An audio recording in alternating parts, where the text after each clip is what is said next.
Bonjour à toutes et à tous, bienvenue aujourd'hui pour une nouvelle vidéo, une nouvelle analyse. Et comme vous avez pu le voir dans le titre, dans la miniature, aujourd'hui, on va s'intéresser à Arsenal, les Gunners. Qu'est-ce que ça va donner cette saison? À quoi s'attendre en Champions, en PL? Qu'est-ce que vraiment ça peut faire? Et franchement, c'est pas mal. C'est vraiment une très bonne équipe. Je pense qu'ils peuvent aller chercher le titre, on verra. On va analyser ça. Juste petite précision, je tourne la vidéo avant ce week-end. Ils jouent un match là dans quelques jours face à Tottenham. Malheureusement, je tourne la vidéo avant parce qu'après je m'en vais. Donc voilà, juste je voulais vous mettre la vidéo quand même. Mais donc on va partir sur les stats, sur cette analyse, etc. Tout sera analysé avant le match de Tottenham. Parce que bah, du coup, pour moi, c'est dans le futur, il n'existe pas encore, je l'ai pas encore vu. Donc voilà, mais ça va pas changer foncièrement les choses. Je pense que même s'il y a une grosse défaite contre Tottenham ou quoi, ce qui m'étonnerait, en tout cas, ça va pas changer foncièrement grand chose. On parle vraiment sur du long terme, une analyse de la saison précédente également, approfondie pour voir vraiment à quoi s'attendre cette saison-là aussi. Donc voilà. Le match de Tottenham n'a pas vraiment d'impact sur ce que je vais dire dans cette vidéo, mais voilà, je préférais juste le préciser avant qu'on entre dans le vif du sujet. Pourquoi Arsenal, justement? Bah déjà, c'est un club que j'aime bien, hein, franchement, comme un peu l'Atleti récemment, j'aime beaucoup ce club. Je pense que je dois avoir un petit faible pour les clubs qui ont du mal en Champions, qui n'arrivent pas trop à la gagner. Genre PSG, Atleti, Arsenal, ça ouais, je pense que ouais. J'aime bien tous ces petits clubs, je sais pas pourquoi, ça doit être un petit truc caché au fond de moi. Bon, soit. Et du coup Arsenal aussi parce que bah c'est dans le parcours Champions du PSG.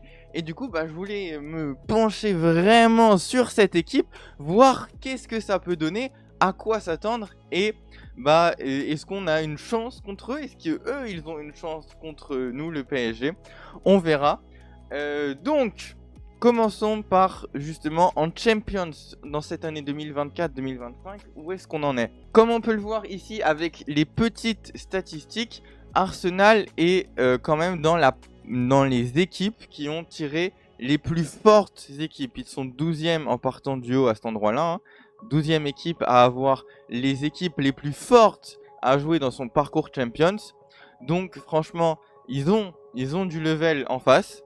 On va voir du coup les matchs juste ici. Ils commencent avec l'Atalanta, ensuite le PSG, Shakhtar, Inter, Sporting, Monaco, et ils finissent avec, en janvier, le Dynamo Zagreb et Girona. Alors, franchement, il y a quand même des beaux matchs dans ces affiches. Notamment l'Atalanta à ne pas sous-estimer parce que c'est quand même une équipe qui vient de gagner l'Europa League. Et c'est la seule équipe de la saison précédente qui a réussi à tenir en échec Leverkusen. Le Leverkusen de Xabi Alonso, invaincu toute la saison précédente. Et bah non, en fait, parce que bah en finale d'Europa League face à l'Atalanta Bergame, ils ont perdu. C'est la seule équipe qui a réussi à battre Leverkusen la saison précédente. Alors qu'il y a des Bayern qui s'y sont confrontés, Dortmund, il y a eu des grosses équipes qui ont essayé de faire tomber le Leverkusen. Personne n'y est arrivé, sauf l'Atalanta. Donc attention, surtout que c'est le premier match de Champions, ça se met directement dans le bain là pour Arsenal, ça va être du lourd. Ensuite, le PSG, bon on verra ce que ça donne, mais ouais, gros match, énorme affiche de Champions. Ensuite, Shakhtar, un petit peu plus faible, normalement là ça devrait aller tout droit hein, pour Arsenal, en tout cas j'espère pour eux. L'Inter, énorme affiche aussi. On va voir ce que ça donne. L'Inter solide, donc faire attention, hein, finaliste face à City en 2023, donc grosse équipe aussi. Le Sporting, ok, peut-être un peu plus abordable, plus simple, au même titre que en fait les dernières équipes, là, Monaco, Dynamo et Girona. Bon, ça devrait être normalement des victoires. Bon, pour Arsenal, on leur souhaite, même si bah, c'est le foot, hein, rien n'est joué, c'est pas parce que sur le papier c'est un match qui a l'air facile que ça va l'être. Mais voilà, pour la Champions cette année. Alors, la saison précédente. Déjà, revenons un petit peu sur l'effectif qui, bah, par rapport à la saison précédente, n'a pas vraiment changé. On va revenir sur le mercato juste après. Mais globalement, les cadres n'ont pas vraiment bougé entre la saison précédente et cette saison-là. Donc, on peut s'attendre à quelque chose de similaire. Et justement, la saison précédente, Arsenal a terminé deuxième de première ligue, hein, comme on le sait, à deux petits points derrière Man City. Grand vainqueur encore une fois de cette première ligue. Avec quand même 28 victoires, donc c'est le même total hein, que City, 28 victoires pour les deux équipes. La seule différence, c'est le nombre de défaites, un petit peu trop élevé, 5 pour Arsenal, seulement 3 pour City, donc c'est ça qui a fait la différence, puisqu'en termes de différence de but aussi, on est à 62, 29 petits buts encaissés la saison précédente, la meilleure défense de Première Ligue, 5 points quand même, hein, 5 buts de moins d'encaissés par rapport à City, donc c'est quand même une belle différence. Donc voilà, malheureusement, ouais, des défaites un petit peu stupides quand on regarde Arsenal. Ouais, ils ont essayé de batailler, ils étaient à un moment premier, mais c'était quand City avait notamment des journées, des matchs de retard. Donc voilà, mais on a eu quelques matchs de Arsenal en Première Ligue qui auraient clairement dû être gagné par Arsenal, et c'est ça vraiment qui leur a coûté le titre, j'ai envie de dire, parce que en première partie de saison jusqu'à la 18e journée, on voit ici, ils font 2 défaites, et ensuite ils commencent la deuxième partie de saison avec 2 défaites. Donc on est déjà à 4, et ensuite vers la fin ils vont encore faire à la 33e journée une défaite, 2-0 face à Aston Villa, et c'est clairement ça qui a coûté la victoire, le titre en tout cas de Première Ligue à Arsenal, parce que ils étaient vraiment avec cette rivalité, il y avait cette rivalité entre City et Arsenal, qui aura le titre, qui sera champion de PL. Il y avait Liverpool à un moment dans l'histoire, mais qui ont été quand même assez vite décrochés dans ce sprint final. Mais on parle du coup du sprint final, c'est genre les 5 dernières journées à peu près pour vraiment être à fond. Même bon, allez, peut-être un peu moins, allez, à partir de la 30e journée, peut-être qu'on est dans le sprint final avec justement Arsenal qui fait un nul à la 30e, une défaite à la 33e. De leur côté, City, quand on voit un petit peu ce qu'ils ont réussi à faire la saison précédente, en Première Ligue, ils perdent 2 matchs à la 7e, à la 8e. Ils perdent un match à la 15e. À la 15e journée, ils perdent le match 1-0 face à Aston Villa. C'est leur dernière défaite de la saison. À partir de la 16e journée, City est invaincu. City est invaincu toute la deuxième partie de saison. Pas une défaite. Et puis des gros scores quand même. 4-0, 5-1, 5-1, 4-2, 4-1. Ça score, 4-0. Il y a des buts. Il y a quelques matchs nuls dans l'histoire, mais aucune défaite. Et c'est très clairement ça qui a coûté le titre à Arsenal, d'avoir manqué certains rendez-vous, d'avoir perdu des points un petit peu bêtement. Donc voilà, c'était une très grosse saison la saison précédente, un énorme kiff en tout cas, quoi qu'il en soit, toujours de regarder les matchs d'Arsenal. À chaque fois qu'il y avait des après-midi foot et que je me posais devant ma télé sur mon canapé et que c'était Arsenal qui jouait, franchement c'était un vrai plaisir à les voir jouer. Dommage vraiment qu'en cette fin de saison, véritablement, ils aient un petit peu eu du mal. Mais quand on regarde aussi en Champions, ici, juste là, voilà les matchs en Champions, 3 défaites. 3 défaites, une en groupe contre Lens, et ensuite dans la phase d'élimination directe, ils ont eu énormément de mal. Ils perdent contre Porto, ils perdent ensuite contre le Bayern, et malheureusement, ça sort de Champions en quart de finale. Et globalement, ce qu'on peut dire aussi, c'est que Arsenal perd beaucoup à l'extérieur. Quand on regarde toutes les défaites en Champions, à l'extérieur.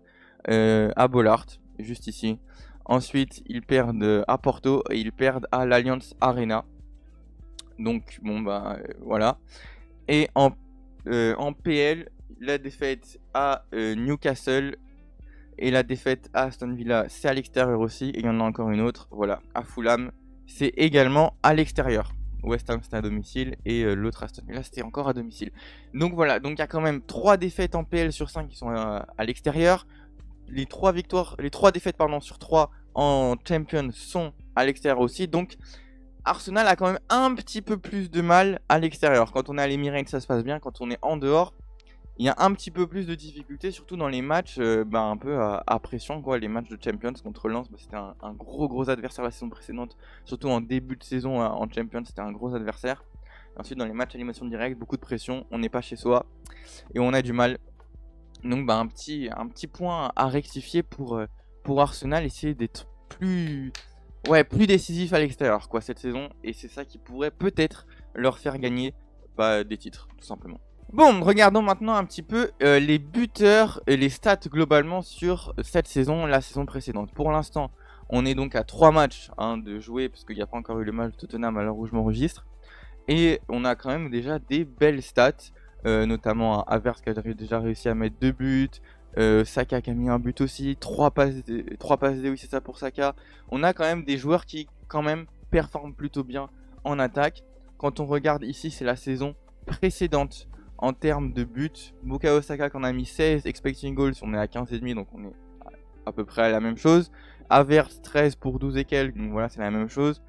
Trossard qui lui a clairement surperformé en tant que souvent remplaçant, comme on voit ici, il a joué 34 matchs sur 38 possibles, mais seulement 18 fois seulement titulaire. Donc voilà, mais qui en tant que super sub a bien scoré, 12 buts c'est pas mal. Donc on a quand même globalement dans les stats un bon niveau en attaque. Quand on regarde par exemple Kai Havertz, franchement il est top joueur. Ça c'est les stats de Kai Havertz sur par rapport aux autres ici milieu, et on voit que il est en tant que top milieu. Mais Kai Havertz c'est pas que un milieu, et quand on le compare aux attaquants, ouais, on l'a sur les mêmes stats. C'est un petit peu plus compliqué par rapport aux attaquants en termes de finition, de tir, etc. C'est un petit peu plus dur. Par contre, en défense, par rapport aux autres attaquants, il est plutôt pas mauvais, donc un peu un double tranchant. À double tranchant pour Kai Havertz, qui a joué beaucoup de matchs en tant que MOC. Alors, il est où? Là c'est la page du coup de Kai Havertz sur la saison précédente, et on voit que il a beaucoup commencé en tant que, la première partie de saison en tout cas, il était milieu central, milieu offensif, ok, et que plus la saison a avancé, plus il est devenu buteur, vraiment avant-centre, et c'est là où il a commencé à mettre vraiment beaucoup plus de buts. Que penser vraiment de Kai Havertz? Parce qu'en fait quand on regarde les stats, notamment ses stats ici, Kai Havertz il a mis 13 buts avec 12 et quelques XG, donc techniquement il a surperformé. Et honnêtement quand j'ai regardé ses stats, du coup préparé la vidéo, je vous avoue que j'étais un petit peu étonné, parce que dans mes souvenirs, en regardant les matchs la saison précédente, j'avais vraiment l'impression que Kai Havertz ratait énormément d'occasions, et qu'il avait alors c'est de mieux en mieux, ok, j'avoue, ça je vais pas mentir, c'est mieux et tout pour la finition, mais j'ai quand même l'impression que Kai Havertz a du mal à finir ses actions. Que genre, si des fois il a des actions où il arrive face au goal ou des trucs, c'est simple, et il les met pas. Et ça fout la haine quand t'es devant ton écran et que tu regardes, tu te dis mais là, s'il te plaît, mets là au fond, il a du mal à la mettre au fond, titre. Et juste, ouais, c'était mon ressenti, en tout cas, en regardant les matchs. Les stats le montrent pas forcément, donc peut-être juste moi une impression un peu bizarre, mais quoi qu'il en soit, les stats disent que Kai Havertz a fait en soi une bonne saison en tant qu'attaquant, en tant que buteur, donc c'est pas mal. Sinon, un autre forcément top attaquant, c'est Bukayo Saka. Bukayo Saka qui est juste ici, avec là comparé aux autres ailiers attaquants. Il est clairement dans le top attaquant. Ouais, dans les 10 meilleurs, quoi, 10% meilleurs attaquants à peu près.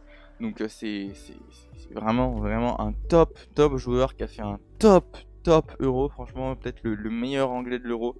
Bukayo Saka, franchement, ouais, c'est un vrai bon joueur à Arsenal.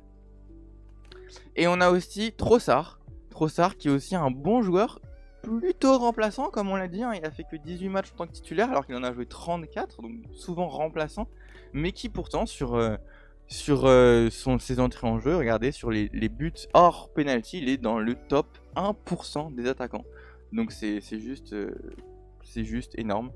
Ouais, donc franchement, ouais, Trossard qui a des stats quand même plutôt correctes, donc voilà, très bon joueur. Et sinon, on a parlé du coup de l'attaque qui est quand même pas mal, mais comme on a dit, la saison précédente, Arsenal est l'équipe à avoir encaissé le moins de buts. en PL, et ça c'est surtout grâce à sa très très bonne défense. Alors ici, c'est les stats de William Saliba. Alors, je vais pas vous mentir, je suis un petit peu étonné de ça quoi. Parce que clairement quand on regarde ici, on a l'impression que c'est un joueur très nul. Enfin, dans les plus nuls en tout cas, défenseurs, on va pas se mentir, en termes de tag, d'interception, de tir bloqué, etc. De dégagement.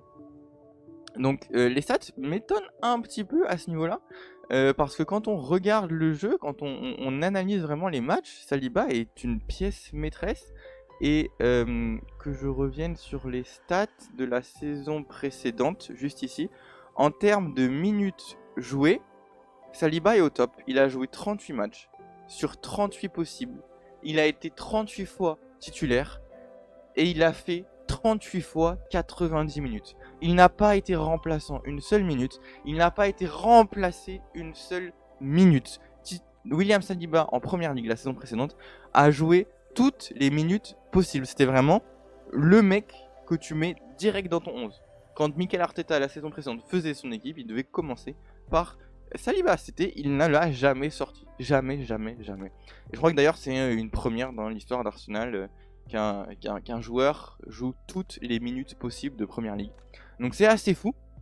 Et les stats, je trouve, ne le reflètent pas spécialement.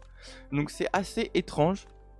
Mais sinon, on avait quand même, hors défenseur, le dernier rempart, c'est évidemment le gardien de but, David Raya, qui la saison précédente a fait une très très belle saison, franchement, un bon gardien dans les cages. Avec notamment du coup clean sheet, il est au top en termes de clean sheet. J'ai les stats juste ici, des goalkeepers, justement, voilà, les buts dans l'autre sens. Voilà, donc on voit Arsenal qui s'est pris le moins de buts. Ok, City derrière avec 5 de plus, Liverpool derrière City avec 7 de plus. Et quand on regarde les tirs qu'ils se prennent, donc ils sont aussi avec l'équipe qui se prend clairement le moins de tirs. Ça veut dire qu'il y a une défense qui est très solide, notamment avec Saliba, qui empêche du coup les attaquants adverses de venir frapper aux cages. Et on a aussi les clean sheets. Voilà, clean sheet, 18 clean sheets pour Arsenal la saison précédente. City, à contrario, c'est 13. City prenait plus de buts. City encaissait plus souvent. Alors que City a fini champion. Donc les clean sheets, ça veut pas non plus dire grand chose. Mais en tout cas, on est en défense très solide du côté d'Arsenal. En attaque, c'est la même chose. En termes de buts, du coup, on est derrière City. En termes de tirs, les shoots totaux, on est 3ème de première ligue à Arsenal, donc c'est pas mal. Et les tirs cadrés, 3ème également, 209. Bon, City qui évidemment tire plus, qui va marquer un peu plus aussi. Mais franchement, c'est très très très correct comme statistique, avec 30% de tirs cadrés. Et en tir par 90 minutes, on est à 17. Donc c'est quand même pas mal. Et les tirs cadrés, on est à peu près à 5,5 par match. Donc c'est quand même des très belles stats pour Arsenal la saison précédente. Que ce soit en attaque, en défense, franchement on est sur des stats positives en la faveur des Gunners sur la saison 23-24. Bon, assez parlé de cette saison du coup précédente, on a vu qu'il y a quand même beaucoup de très très bons points. Le titre de PL qui vraiment leur échappe à pas grand chose.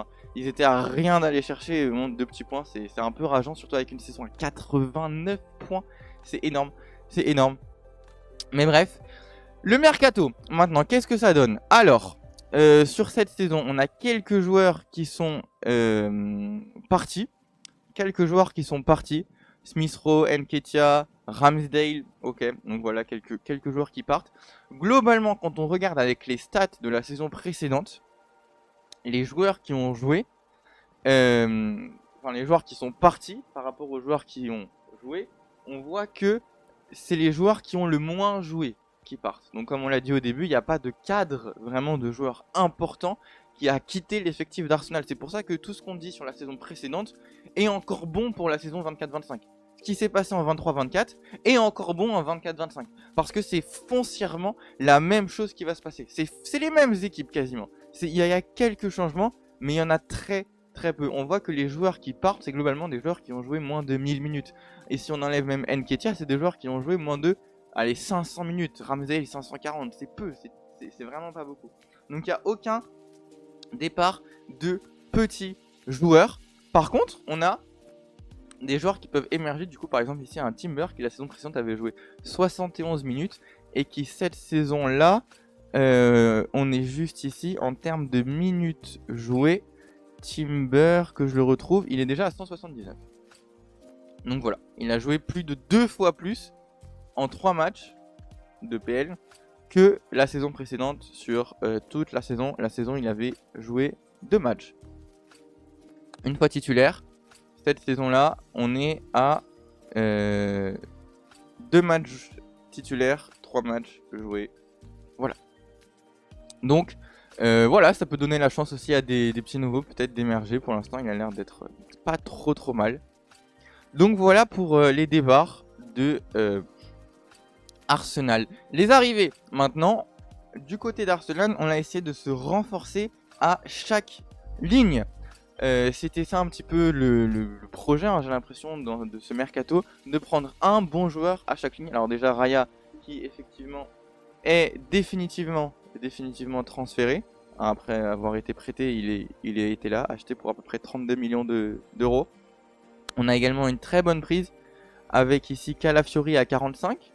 Donc ok, c'est cher, mais c'est un bon défenseur. Il a fait un très bel euro. On a aussi Mikel Merino au milieu de terrain pour 32 millions qui vient, et aussi très bel euro. Et un prêt, Raheem Sterling qui arrive en prêt de Chelsea pour venir renforcer l'attaque des Gunners. Donc voilà, Merino justement qui est là, comme on disait, il a fait un bel euro, hein, il a beaucoup joué. Voilà, il a fait.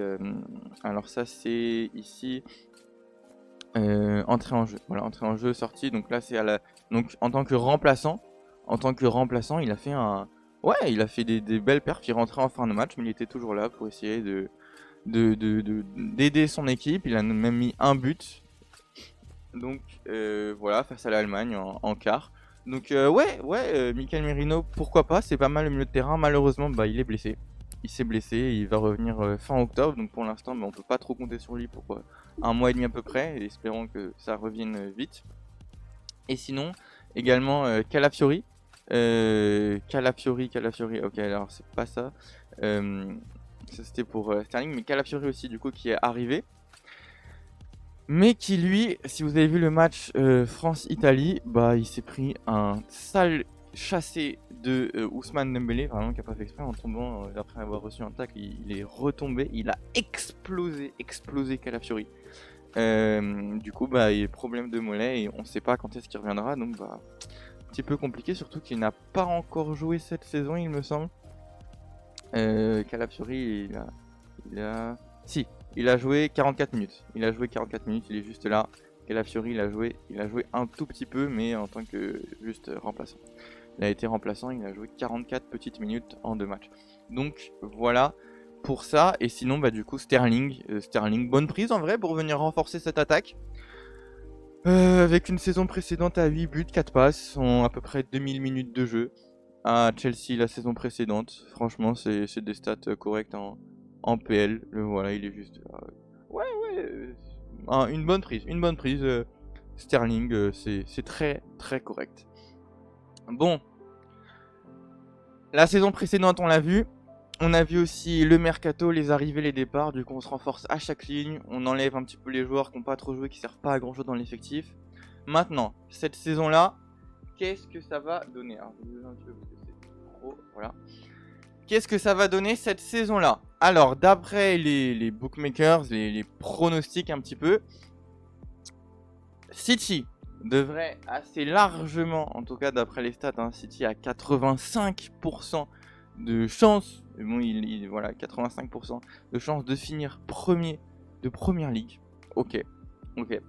Et ensuite, pour la deuxième place, ça se joue entre Liverpool et Arsenal. Arsenal qui est plutôt prédestiné à finir 3ème d'après les stats. Ok, pourquoi pas. les 6% ici, voir City gagnant, vraiment champion de PL à ce point, à 85% de chances de titre pour City, ça me semble énorme, énorme, énorme.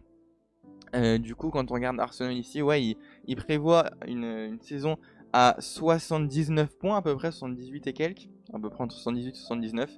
C'était la prédiction pour cette saison. Quand on compare un petit peu avec City, qui devrait finir à 92 points, 91-92, c'est énorme.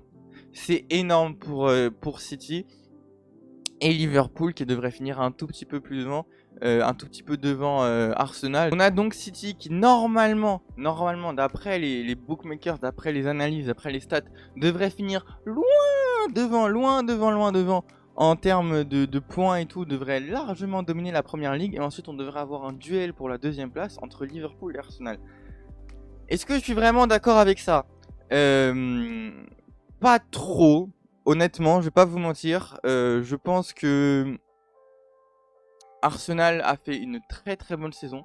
La saison précédente, on l'a dit, on l'a analysé, on a vu les stats, on a vu les joueurs aussi qui sont restés. Les joueurs importants, ils sont restés. Pourquoi est-ce qu'avec le même effectif, tu devrais faire quelque chose de bien inférieur, de beaucoup moins bien? Je comprends pas. Après, c'est voilà, hein, c'est des stats, c'est des analyses, c'est des pronostics. On verra véritablement en mai, en avril-mai à peu près où ça en sera, mais là on peut juste se projeter. Mais je pense quand même que la bataille sera bien plus serrée pour le titre que ce qui est annoncé ici. Pour l'effectif, vraiment, en termes vraiment dans le détail, pour revenir vite fait, ici on a quelques petites informations pour justement ce match avant Tottenham. Donc le match a déjà été joué au moment où on sort la vidéo, au moment où je l'enregistre pas encore. Donc là on voit qu'il y a quand même pas mal de problèmes au niveau des joueurs qui sont blessés, comme on a dit. Michael Merino, on a Calafiori, on a pas mal d'absents. Donc qu'est-ce que ça va donner sur ce match? Où vont pouvoir jouer les joueurs?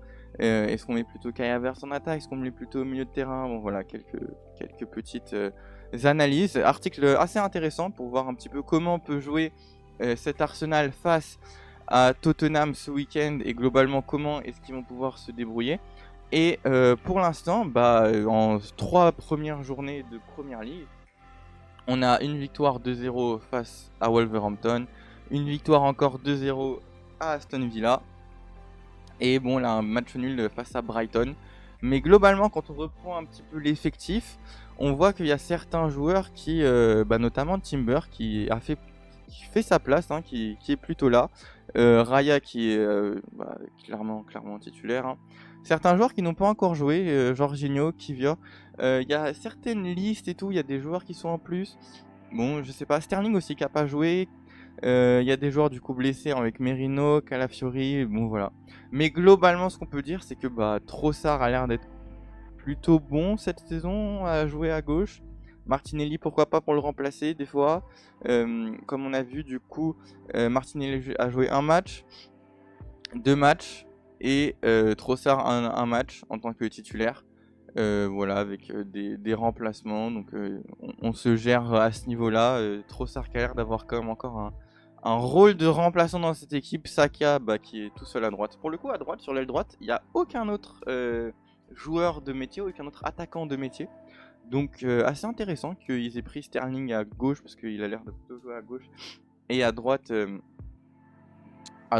pas trop de monde. Bon après, ça peut toujours switcher, hein. On peut toujours mettre Sterling à droite aussi, pourquoi pas. Mais voilà, un milieu assez solide, une défense qui a l'air de se faire comme ça, hein. Tomiyasu aussi qui a pas trop joué. Zinchenko, voilà, je suis pas trop fan de Zinchenko. Peut-être que si Timber vraiment fait ses preuves, il a 23 ans, peut-être qu'il peut vraiment devenir un vrai joueur important dans cette équipe. Donc on verra ce que ça donne, mais en tout cas voilà pour l'effectif un petit peu de cette équipe. Et voilà globalement pour ce que j'avais à dire sur cette équipe d'Arsenal, à peu près une demi-heure. Donc j'ai bien parlé encore une fois. Je pense quand même, comme on a dit, que la bataille du titre sera bien plus coriace, féroce que ce que veulent le dire les stats et les analyses. Montrer City à ce point-là devant, c'est ok, pourquoi pas, je comprends, hein, que vraiment on dise que City est une très bonne équipe, ils partent fort, ils partent très très fort, notamment Erling Haaland qui a mis 7 buts en 3 matchs, avec 2 triplés dans le lot, enfin bref, c'est indécent. Donc ok, ça commence fort, mais que tu gagnes un match 1-0, 5-0 ou 15-0, finalement dans le tableau des scores, ce qui compte en premier, c'est le nombre de points que tu prends sur le match. Bah ça fait toujours 3.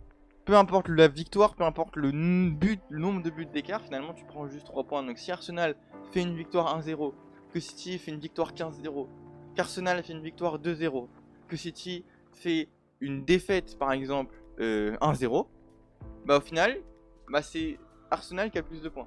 Même s'ils ont fait une victoire juste avant à 15-0. Alors que bon bah Arsenal ils ont fait 1-0, 2-0. Donc voilà. Ce qui compte au début c'est les points. C'est ça qu'on prend en compte pour savoir qui est champion. Donc si Arsenal ne fait pas de contre-performance, ils ont largement l'effectif, largement la force, largement l'expérience même maintenant d'aller faire une bonne saison en PL et en Champions. Je pense qu'ils devraient se qualifier assez facilement. En vrai je sais pas, mais pour moi la qualification en 8ème est obligatoire pour Arsenal. On peut pas demander moins, on peut pas se faire éliminer d'une phase de groupe où on joue ce genre d'équipe, Shakhtar, Sporting, Monaco, Dynamo, Girona, tout ça, on ne peut pas se faire éliminer là. Je pense qu'Arsenal devrait se qualifier dans les 8 premiers. J'espère en tout cas pour eux, parce que vraiment ils ont une équipe très très forte, une équipe que j'aime beaucoup. Franchement j'apprécie vraiment cette équipe. Je suis pas du tout supporter des Gunners ou quoi, mais par passion, amour du football, vraiment j'aime beaucoup regarder cette équipe de Mikel Arteta et ce qu'elle propose. En tout cas voilà, bon, j'ai assez parlé je pense sur cette vidéo, sur cette petite analyse des Gunners, de cette belle équipe de Londres. On va voir ce que ça donne ce week-end contre leurs rivaux de toujours, les Spurs. J'espère que cette vidéo vous a plu, cette petite analyse vous aura plu. Si c'est le cas, et bah dites-le moi en commentaire, dites-moi ce que vous en pensez, si vous avez, dites-moi ce que vous pensez de ce que va faire Arsenal cette saison en PL, en Champions, etc. Est-ce que vous pensez que le titre est jouable pour eux? Est-ce que peut-être la Champions, la première de leur histoire, est atteignable? Dites-moi tout ça en commentaire et on se revoit bientôt pour une prochaine vidéo. Et voilà, portez-vous bien tout le monde, à bientôt, ciao ciao.